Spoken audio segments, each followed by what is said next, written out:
Welcome back. In today's episode, we speak with Morgan Field. She's the author of Amazon's #1 best-selling book, Epic Sexy You: No Limits, No Rules. In today's episode, she discusses how she went from severe insecurity to self-acceptance. Welcome to this edition of Peak Performers Podcast with your host, Thor Conklin. Thor will be sharing the necessary tools, strategies, and psychology you'll need to become a peak performer in any area of your life or business.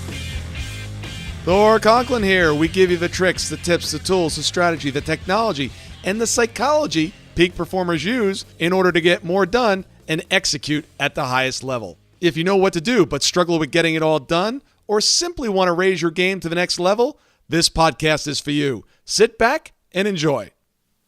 Morgan Field is the CEO and founder of the international female empowerment movement brand, Epic Sexy You.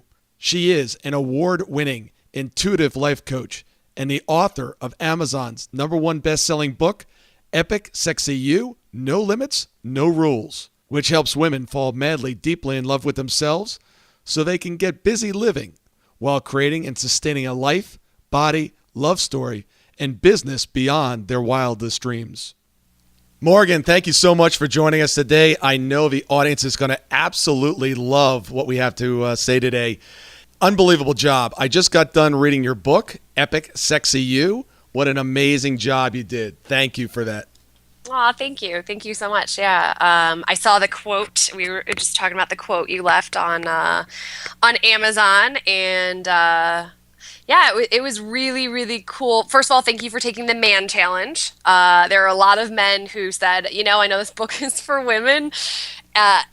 I just really want to, A, know what women are reading so I can understand them a little bit better, and B, get my epic sexy on myself. And so I feel like there are a lot of goodies in there that, as long as men are willing to ignore the lady language.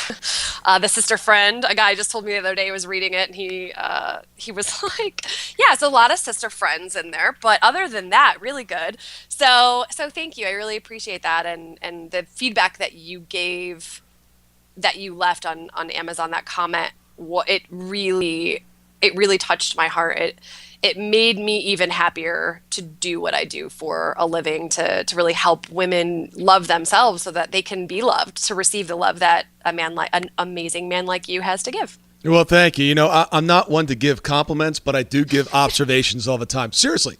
I call it as I see it. And there are so many people in this space, and I just think the way you outlined your book, asking questions, you got raw, you got real, and I think you just did an amazing job. So well done. And it's such a needed information for today. I think so many women struggle in this area. So bring us back to a time. I love the fact that you got some raw and real about this. I mean, your personal story was amazing. Bring us back to that time, and what was the shift? What occurred in your life to make the shift? It's funny because every time someone's like, go back to that time, all I can think of is, the main character in the book, which was myself in the past, who is affectionately referred to as Spicy McChicken. I used to be very kind of Walking Dead, if you will, and very, my emotional home in life was anger. It was the only coping mechanism I had. It was the only expression outlet that I had for any feelings. So if I was sad, I was angry. If I was, happy, well, I don't think I was happy very often, but I just angry all the time. And one of the things back then is I was constantly asking myself this question of, who do I need to be for this person to love me, or this person to give me a promotion, or this person to notice me, or this person to find me attractive? What do I need to be more of? How can I please everyone else? And I never, ever, ever, ever said no. And physically, mentally, emotionally, and spiritually, I was very exhausted and drained. And I see this a lot with the women that I work with. As women, I think that we are natural caregivers. And so we give. And I was totally in that space of giving to everyone else around me except for myself. And I feel like there were a couple different pivotal moments in my journey that really led me to that awakening.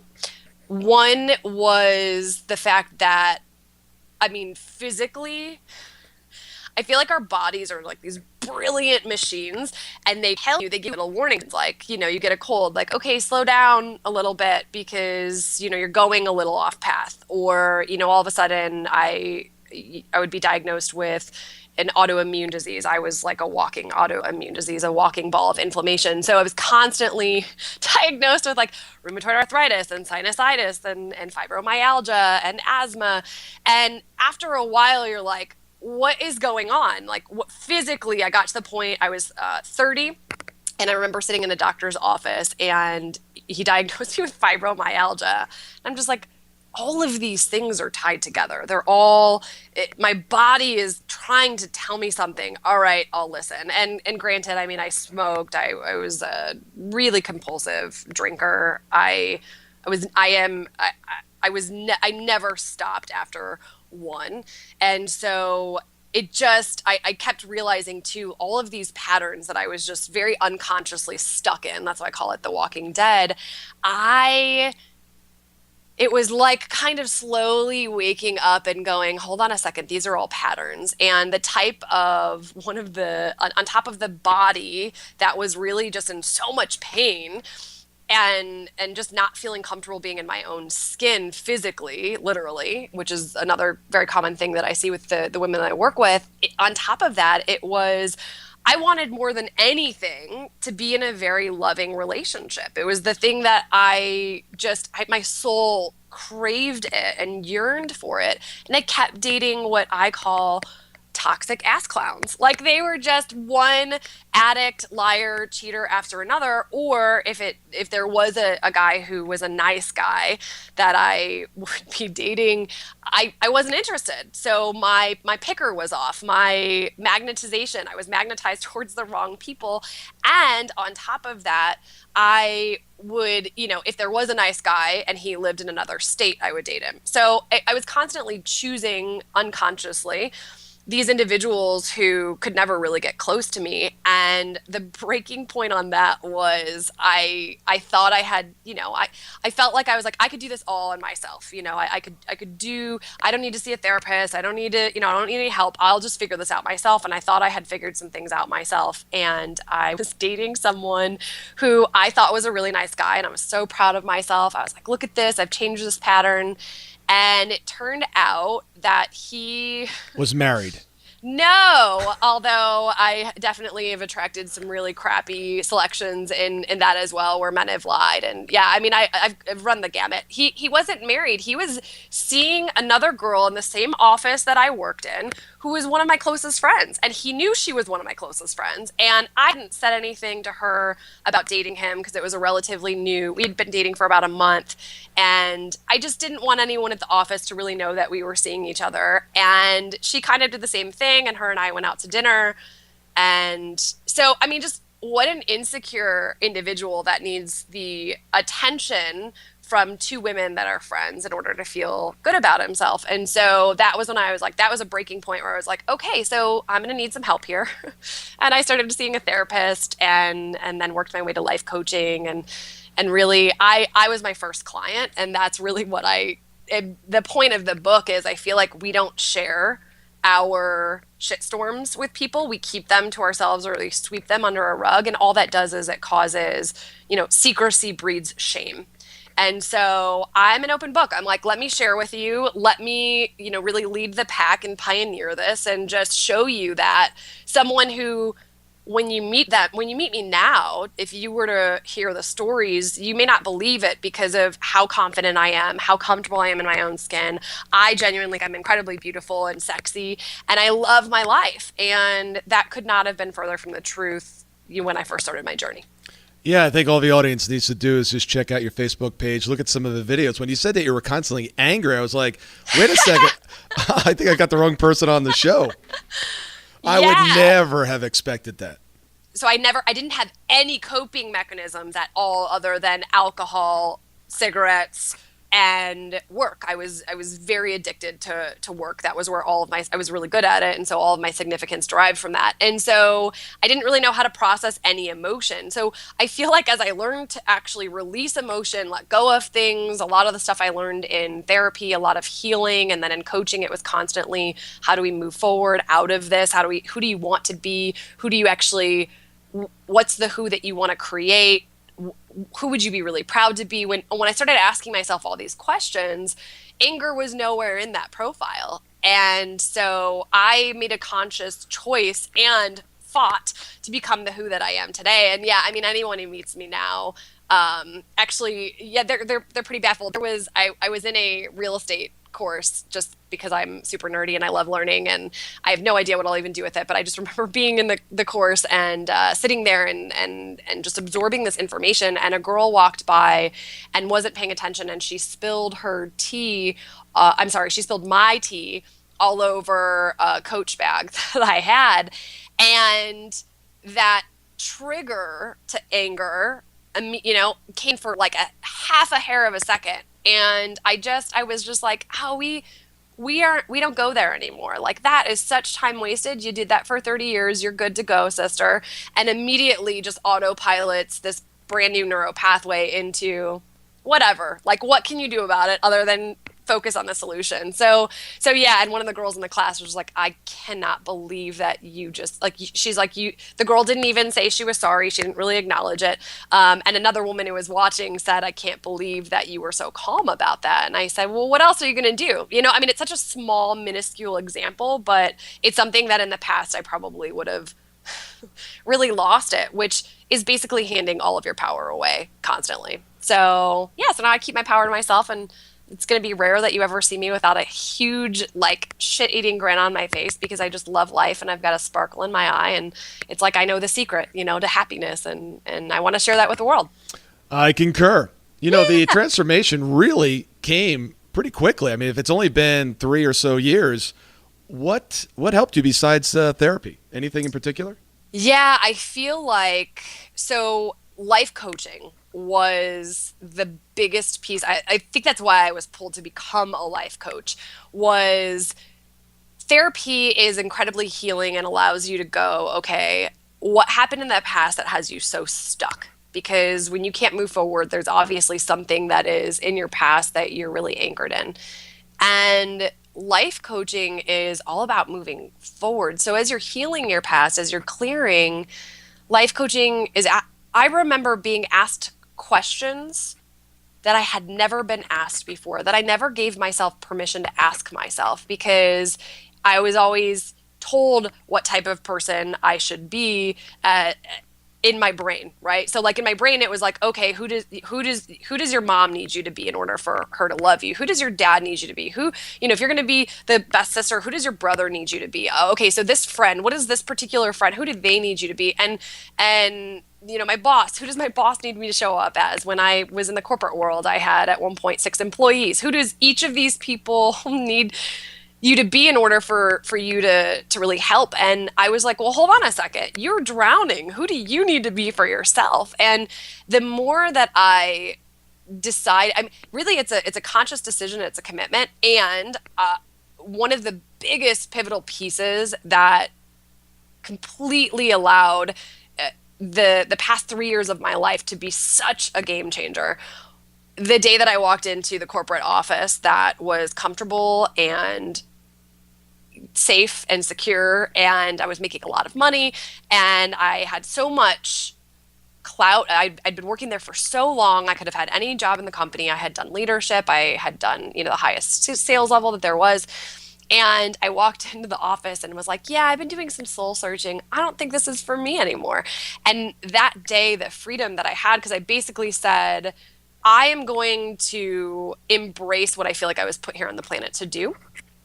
And for me, that happened to be coaching. For me, that happened to be, immersing myself in a world where I figure out how to crack all of the codes that keep us from being our fullest, highest potential, and from being able to be immersed in the most bright lights that we possibly can to really genuinely fulfill our destiny. And so when I decided to every single day immerse myself in that world, it changed everything. So if you think about it, so for some people, maybe it's like, okay, I'll give an hour or two of my day to my personal growth, and that's it. Because maybe they're working a full-time job that they are a little bit more stuck in or ingrained in, or they don't see the way out to be able to take the leap. And for me, every single day from 3 years ago till now, every single day, all day, every day, so it's been full time. It's been about 2 years and a few months. I started my business before I left the corporate world, but full time with my business, it's been, a little over 2 years. And in those 2 years, all day, every single day, I'm completely immersed in learning all of the ways to pattern break people out of feeling stuck and into genuinely loving their life. And so you best believe that I have the largest arsenal of tools for myself, because you have to lead it to be it. And I would not hire someone to help me love my life if they didn't love theirs. And so it's the best accountability that I have. And to have that level of accountability built into your life is, I always say, it's like an even better benefit than a 401k or a health insurance plan that my corporate job could have given me before. So give us one of those tools for breaking pattern. Ooh, I think one of the pieces that is so profound, that is something so tiny and yet so big, is really paying attention to, some call it, which wolf you're feeding, when it comes to the solution wolf or the problem wolf, right? It's like the lightness and the darkness. Which one are you feeding? So you'll see, and I remember when before I woke up, I guess is the only way I could call it. I remember every single moment of every single day, I could find a problem with every solution. So if you'd give me a solution to something, I would come up with potentially problems with that. Now, granted, at work, I was really good at working on the solution, but in my own personal life or in love and relationships, the things that I wanted for my own soul's growth, I always had a reason or excuse why I should wait on it tomorrow. And when I stepped into solution mode, right, so it's just shifting your focus. It's something really tiny, but we constantly work on these pieces, these little tiny reframes, creating a new neural pathway that focuses on solution instead of problem. It changes everything. So you're constantly like, okay, I'm going to put my possibilitarian hat on. So what are all of the possible things that I could do, that I can control in this moment to affect the outcome so that I can have the result that I want?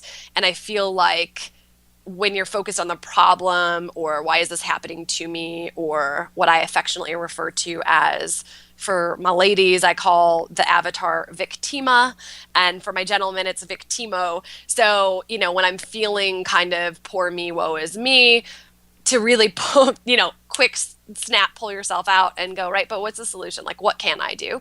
And every time you hear yourself want to go back to the problem, you're like, yeah, right, but what can I do? What can we do? What are some possible ideas? What are some possible solutions? And constantly focusing on solution, and just retraining your brain. That sounds like a man thing. Yeah. Solution. Yeah. Well, and there's a difference between solution and fixing. Yes. So very, very different. And also there's a difference when someone else, that's brilliant that you bring that up, and that's so playful. There's a difference between someone else bringing you a solution and you doing it for yourself. And that's why I love your style of asking questions after question after question. It's the client is coming up with their own recipe. And that's when coaching really gets powerful. Yes, and that was the thing that at the time I didn't realize how powerful it was, that I do now, is exactly what you said. When I first started working with a coach, I was fortunate enough to work with someone who genuinely believed that I had the answers. So they didn't tell me what I should do, how I should do it. They would ask me questions so that I could come up with it on my own. And I remember actually my first client, she's been with me from the very beginning. And when we first started working together, her answers were always, I don't know, like a broken record, probably for 3 or 4, 5, 6 sessions. And we still joke about this today. to this day. And one day she showed up and was like, well, I don't know, maybe what about this? And then we both started giggling and she goes, oh my God, I just had an answer. And later she said what a gift that was, that I wasn't just another person in her life telling her what to do or how to do it, or, I let her figure it out for herself. And I created that sacred space and had the patience for her to do that.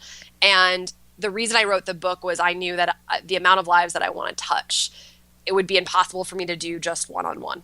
So I work with a handful of people one-on-one, the very select elite few, and then it's, okay, so what can I create that can touch people on a mass scale? So the book and a lot of projects that I have coming up where that's the main focus is how can I touch as many lives as quickly as possible, because this is some really good stuff that I feel like everyone could benefit from, and I'm so empowered to just really transform lives as quickly as possible so that people can feel the happiness and the bliss. One of the things I started, I was married for 20 some odd years, got divorced, started dating.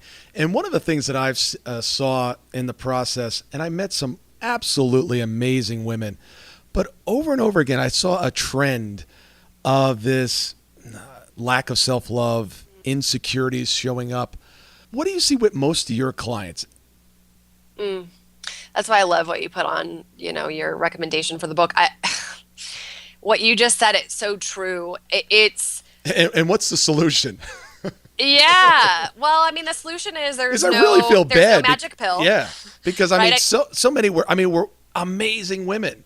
Yeah. And it was this one thing. Well, a big thing, obviously, but it just was pervasive, and it controlled every aspect of their lives. The pattern is, and that's actually what happened to me as well, right? So what I was on, and when you read the book, I share this story with you, or these stories, it's a sequence of stories to really show you at the end of the day, I didn't think I was lovable. And that comes from a lot of misunderstandings when you're a child and you're interpreting the world around you. And there are a lot of things that people do with the best of intentions, the adults around you, that end up, you misunderstand, you misinterpret, and you walk out thinking, your little tiny brain walks around thinking, okay, this must be happening because of me, and so I'm not lovable, or what do I need to do to be more lovable, or, constantly striving. So I think all of us fall into a little bit of a different bucket. I was I'll strive for perfection so that when I'm perfect, then I'll be lovable. Right. And, that's not achievable or attainable. So I see that actually with a lot of the women that I work with, and just we go, the solution is, we really do go back into reparenting the inner child, right? We go back a lot of that stuff is so deeply embedded and so unconscious. Yes. That we don't know.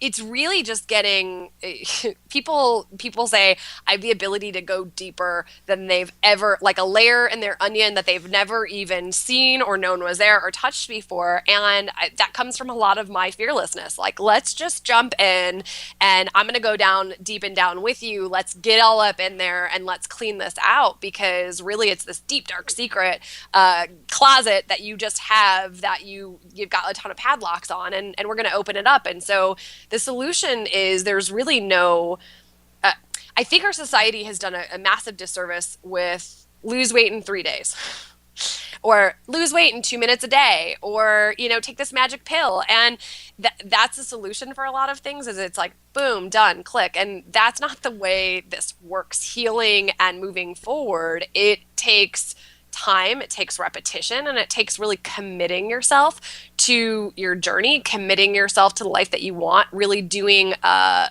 very clear, conscious awareness, intentional, purposeful living around, are my actions and my desires and my words all aligned together? And if not, I'm off my path, and constantly looking for, like treasure hunting. Okay, what else can I do that will bring me to another level? I think too with the self-love thing is people think, okay, well, I'm going to try today, and they try and they're like, oh, I still don't love myself, so forget it. Or, I've been trying for 3 weeks and I still don't love myself, forget it. And it's like, what? No, that's not the way this works.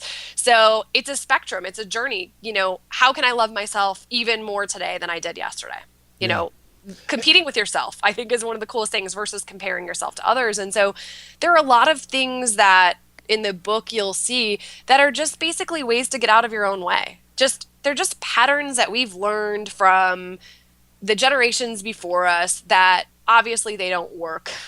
And I feel like there's this really amazing energy coming into the universe at this point in our existence where we have more permission as divine feminine energies to really fully be in our fullest expression of feminine self. And I'm capitalizing on that as much as possible to like really unleash as many souls as possible from the chains that are weighing them down, that make them think that they're not lovable. And so, yeah, it is. It's very common where you see these beautiful, beautiful women. I feel like as you're describing your dating as well, it's like these beautiful women who they can't receive your love because they don't really believe that they're lovable, and they don't even realize that they're sabotaging themselves, or if they do, they don't know how to stop, or if they want to stop, there's a lot of shame in getting help.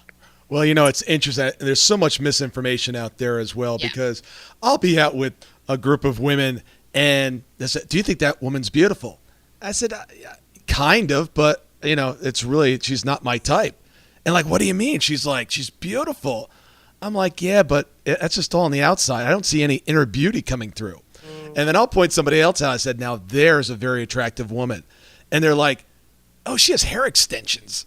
I'm like, "She has what?" It was like, "What do you mean she has?" I didn't notice. And they're like, "Well, what about what she's wearing?" I'm like, "What about it?" I'm like, "That woman is absolutely gorgeous. There's an energy. There's a smile. There's a twinkle in the eye. There's a feminine beauty standing in front of you, and all you're thinking about is what she's wearing and hair extensions." I'm like, "You got it all wrong." And I think women obsess with so many things that men don't pay any attention to. Yeah, I love that you said that. Yeah, sexy is not a look, and yet the society wants us to believe that it is. I actually just hosted Sexy Camp in Punta Cana in the Dominican Republic. I'm going to do that every year. And so they showed up thinking, a lot of times the retreats, it's like you don't really know what you're signing up for, which is part of it. It's embracing the unknown and reframing that relationship, because really the only constant in life is change. So let's make this something that's a little bit more fun, and let's be excited about the unknown and embrace it.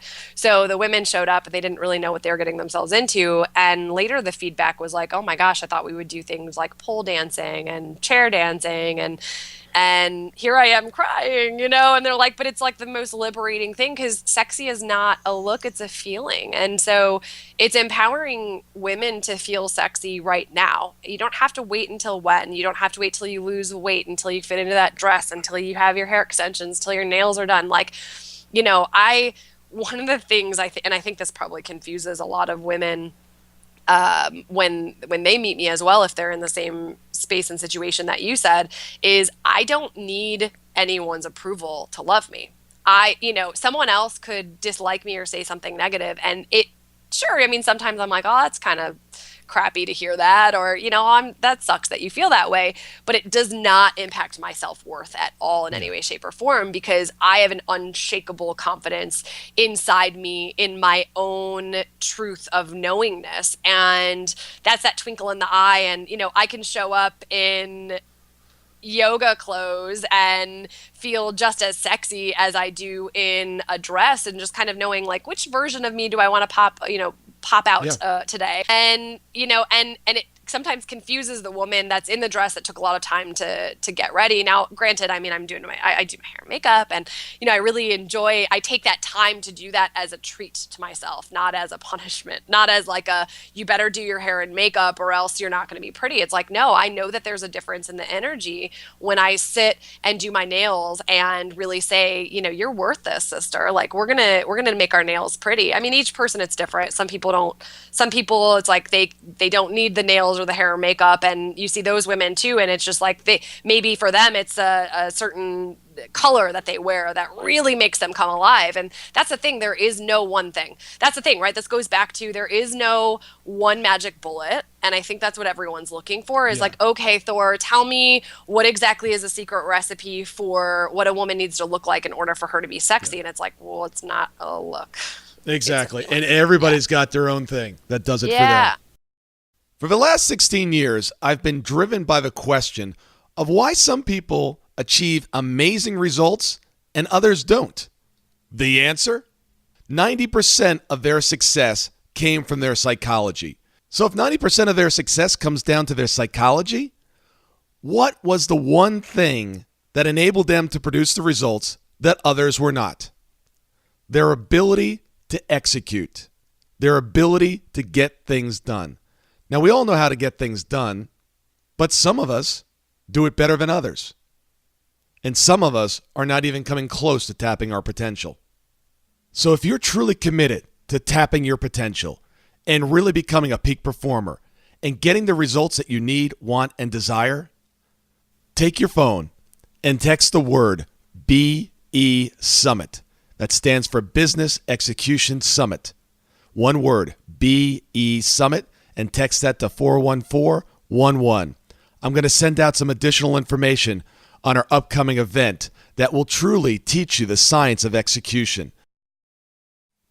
That concludes part 1 of our interview with Morgan Field. Please stay tuned later this week for part 2.